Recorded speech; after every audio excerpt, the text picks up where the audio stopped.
Catholic Faith Video Edition. Mga kalakbay, mayong adlaw.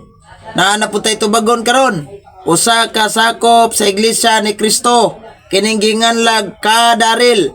Nagama siya gi-sliding video siguro kay nay nangutanan niya ano po daw kuno ang pinakamaraming membro na relihiyon o ano po daw kuno ang relihiyon na may pinakamaraming membro. So yang gigama gi-sliding top 11 nga mga religion. Number 1 ang Iglesia ni Cristo, ikaduha ang Katoliko. Tanaw na to ni unsa ka tinuod kay ang baka kung magkalihong balik-balik, mahulog ra ba nagtinuod alang sa mga wala masayod. Usa ka tinuod tanawon sa natudaan ninyong video niya na.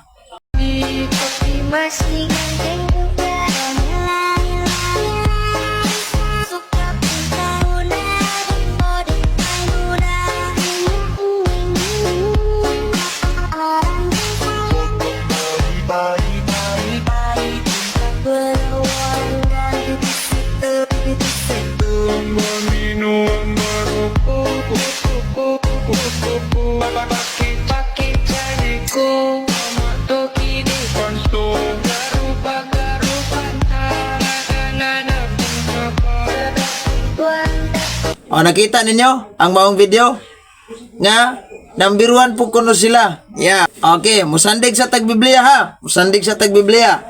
The Living Bible paraphrase niingon Job kapitulo 8 bersikulo 8 nagingon, read the history book and see. Basaha ang mga kasaysayan ug tanawa. Unsay giingon sa tong kasaysayan? Ni ang giingon sa tong kasaysayan Philippine History and Government. Unsa may giingon? Sa pahina 23. Unsa may giingon sa page 23 niya. The Iglesia ni Cristo founded by Felix Y. Manalo in 1914 is a Philippine sect with members both in the country and abroad. It has 475,000 members. Sulod o gawas sa nasod, wala sila kaabot og 500,000. Sikta pagid sila. Ingon ang Philippine history niya gitukod pagid ni Felix Manalo. Di pagid si Cristo. Karon, kung atong i-research pagid tinuod sa karon nga ulahi nga panahon, si Wikipedia na ang nag-ingon. Ang deklarasyon ni Wikipedia, 3 million lang sila gitukod pagid ni Felix Manalo, estimated 3 million. Gamay kay mo. O, gamay ka mo, Katoliko, yarang gitapto, pila ka buk membro sa tibok kalibutan, base sa atong nakalap nga ebidensya, 1.36 billion, dili milyon. O, anya, kamo pinakadagan, kami ray kaduha. Unya, niya pag yun O, sa resyo pag nila diri sa Pilipinas, 2.3% ra, perting gamaya.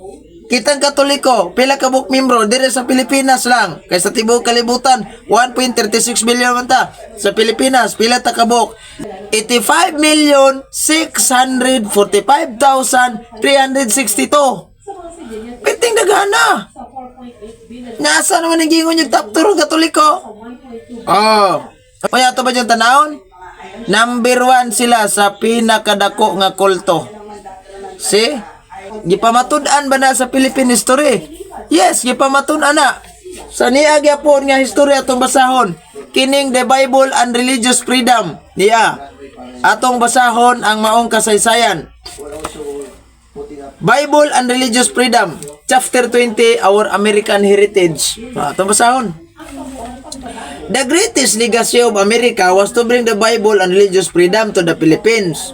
During the Spanish era, only the Catholic religion was allowed in the colony. But, under the Americans, the Filipinos become free to choose their own religion, and especially and to have and to read the Bible. The other Christian churches were allowed, Methodist, Baptist, Episcopalian, Pentecostal, etc. Isabelo de los Reyes and Gregorio Aglipay started their own Christian denomination, the Philippine Independent Church or Aglipayanism for short. Even non-Christian were allowed to freely choose their own religion without being arrested and persecuted by the government. The Muslim and mountain tribes were no longer treated as the enemies of the government, but as friends and true Filipinos also. Some Filipinos started new religion and culto but these did not believe in Jesus as both God and man.